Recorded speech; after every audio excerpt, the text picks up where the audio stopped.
Sometimes I wonder why people will just naturally hate you for no reason, for no cause. And you will start thinking, where do you go wrong?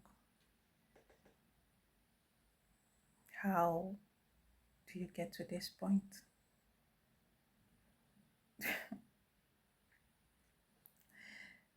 It's funny, and they still want you to hate someone that they don't talk to, they don't discuss with, and you too, you don't even know the issue behind it,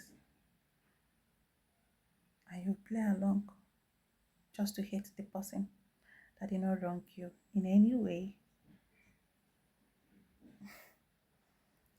It sounds funny to me. I just want to know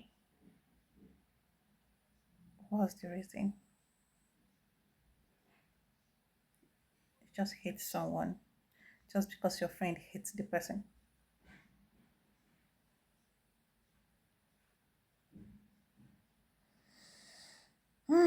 Things of the world.